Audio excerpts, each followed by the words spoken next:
Hello friends, welcome to the Daily Current Affairs by Neo IAS.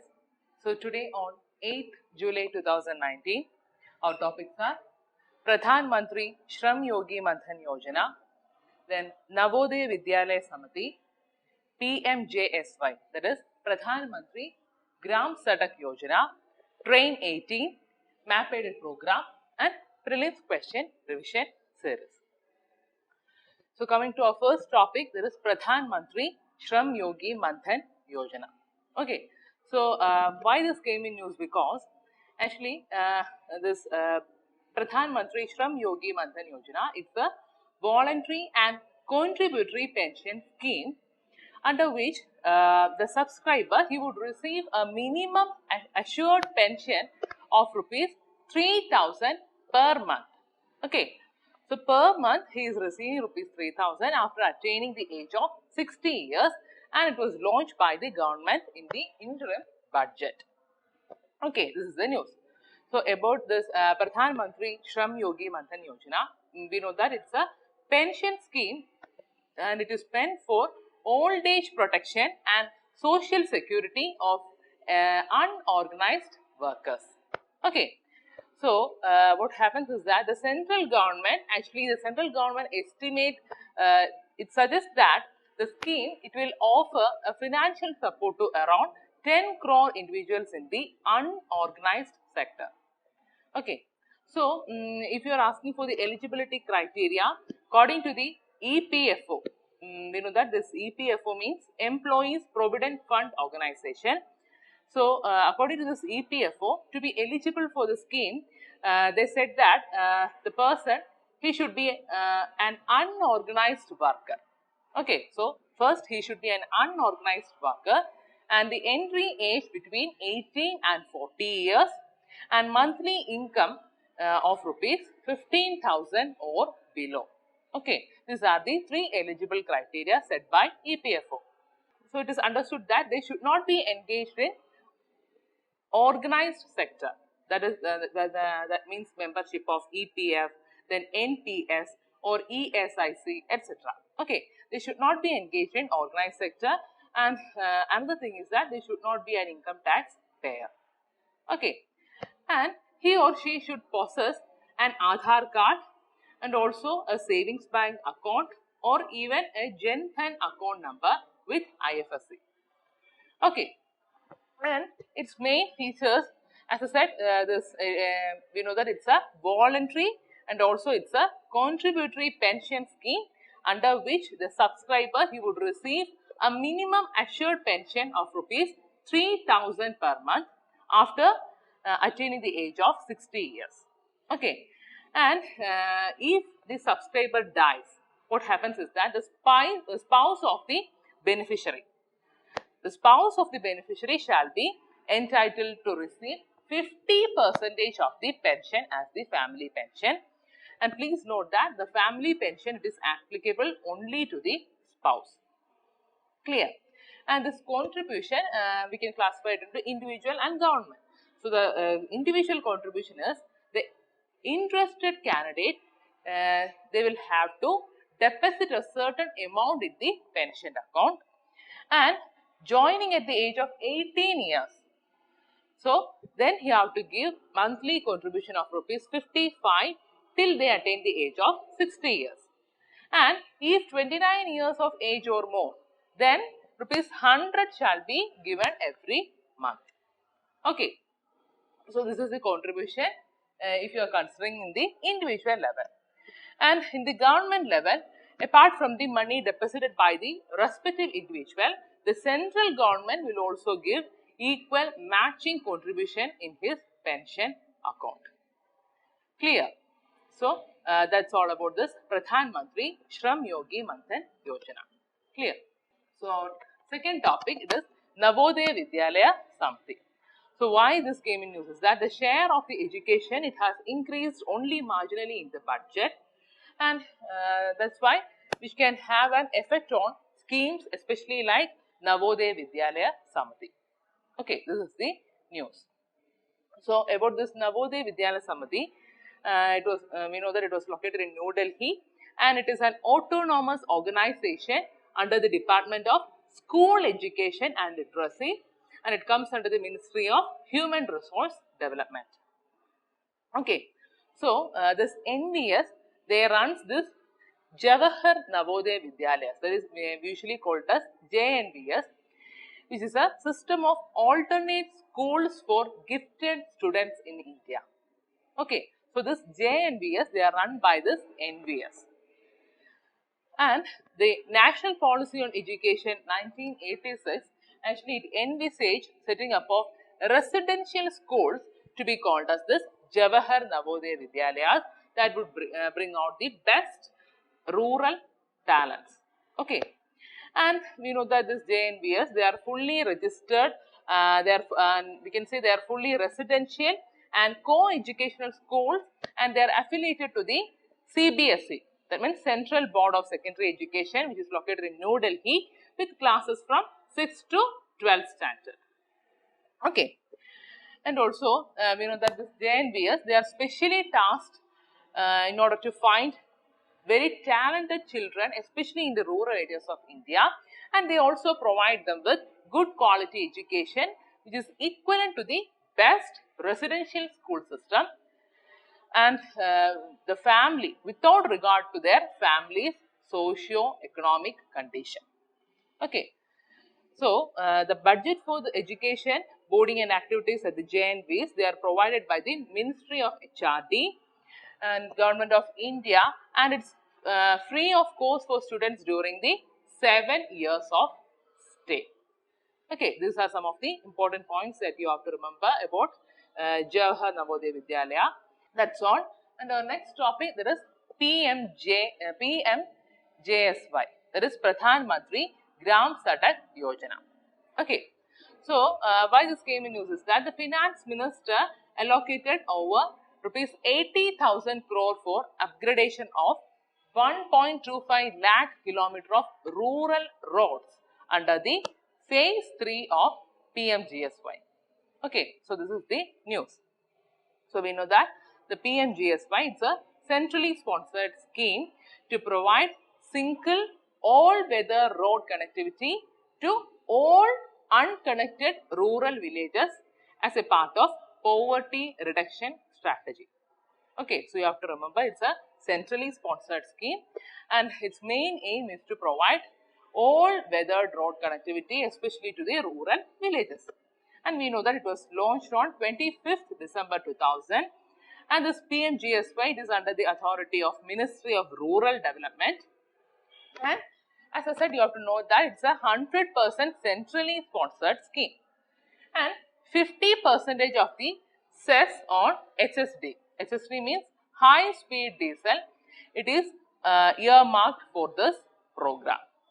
Okay, so its recipient, so whoever is going to receive this or its recipient is eligible unconnected habitations in the rural areas, and here you have to note the population with a population of 500 persons and above 250 persons in hilly, tribal and desert areas. Okay, that's the qualification for its recipient. And the unit for this program, it is habitation and not the revenue village or a panchayat. Okay, so for everything we calculate a unit, and here the unit for this program, it is the habitation. And we know that this habitation, habitation means it's a cluster of population living in an area, the location of which does not change over time. That is this habitation. Okay, and we know that this PMJSY, they will permit the upgradation of the existing roads in those districts where all the eligible habitations of the designated population size, they have been provided all-weather road connectivity. Okay, and under this program, the government, it has also set a target to construct 7,000 kilometer roads under PMSY. PMSY means Pradhan Mantri Gram Sadak Yojana during the current year 2019-20. Okay, so the 7,000 kilometer roads, they were targeted to construct under PMSY. Clear? And another thing that you have to remember, out of this target, 3,000 kilometer roads, they will be built under the green technology and non-conventional materials. So please note these two keywords, that is green technology and non-conventional materials, especially like plastic waste, then what geotextiles, fly ash, iron, copper slag, etc. And they were used for constructing rural roads. Okay, clear. Then coming to our next topic, that is Train 18. This Train 18, why it came in news? Because the production of India's first semi-high-speed train, it has come to a grinding halt at the ICF. ICF means Integral Coach Factory, which is located in Chennai. Okay, so that is the news. So, the design of the successfully running Train 18, it has been found to be violative of certain specifications that are prescribed by the RDSO. RDSO means Research, Designs and Standards Organization. Okay, and about this RDSO, we know that this RDSO, it's an ISO 9001 Research and Development Organization, and it comes under the Ministry of Railways of India. Clear? And the thing is that it functions as a technical advisor and also as a consultant to the railway board, then the zonal railways, then the RITES, then IRCON International, etc. And they will give their assistance in respect of for designing, then standardization of railway equipment and all problems related to the railway construction and even its operational and also maintenance. Okay, that is its main function. And it was formed in 1957 after the integration of Central Standards Office, that is CSO, and the RTRC. RTRC means Railway Testing and Research Center in 1957 under the Ministry of Railways at Lucknow. Clear? And about this Train 18, you have to remember is that it is India's first engine-less semi-high-speed train. Okay, and it consists of 16 coach. And the 16 coach train, it was set and it was designed, or we can say it was built by ICF. ICF means Integral Coach Factory, which is located in Chennai under the Indian government's Make in India initiative over a span of 18 months. Okay, and it is also regarded as a successor to the 30-year-old Shatabdi Express.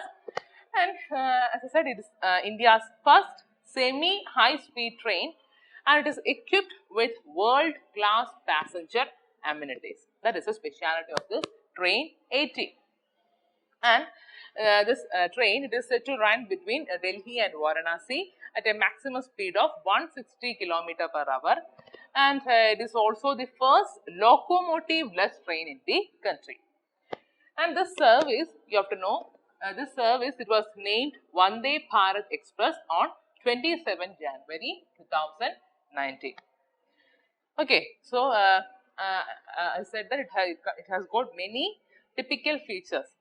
It is fully air-conditioned train, and it is driven by a self-propulsion module, and it has the potential to become the country's fastest train, and it also provides the infrastructure, and it consists of an improved infrastructure. You can say it has got all the high amenities. And this Train 18, it has two driving trailer coaches with aerodynamic drivers, cap on both the ends. Okay, so this Train 18, if you consider, it consists of two driving trailer coaches with this aerodynamic drivers cap on both the ends. And every alternative coach, it is motorized in order to ensure even the distribution of power and also the acceleration. Clear? And it also consists of a diffuse lighting or automatic doors, then footsteps besides the GPS based passenger information system. Okay, these all are the high amenities provided in this train. And the footsteps in the courses of the doorways, they are designed in such a way that it would slide outwards when the train stopped at a particular station, and that's why it enabled the passengers to align safely. Okay, that is another advantage. And here I would like to tell you about train 20. Here we are discussing about train 18, and please note there is another train which is known as train 20. Actually, this train 20, it's a next generation aluminium bodied sleeper class train, and it will replace the Rajdhani Express trains on the network, and it is expected to be rolled out by 2020. Okay. And today in Map Header program, we will be continuing with the major crops in India, and today you have got sugarcane. So the sugarcane, it is grown at the southern tip of India in the mid-western and northwestern sections of the country.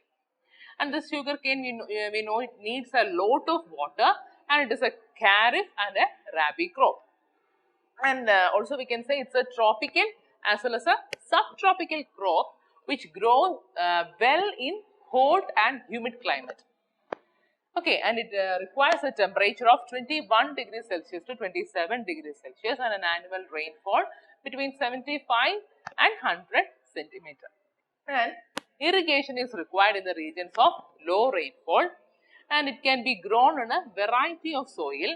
And if you ask for the good or particular type of soil type, we can say it is the clayey loamy soil and red loamy soil. Okay. And India, it is the second largest producer of sugarcane only after Brazil, and we know it is the main source of sugar, jaggery, khansari, molasses, etc. And the major sugarcane producing states, they are Uttar Pradesh, Maharashtra, Karnataka, Tamil Nadu, Andhra, Telangana, then Bihar, Punjab and Haryana. Clear?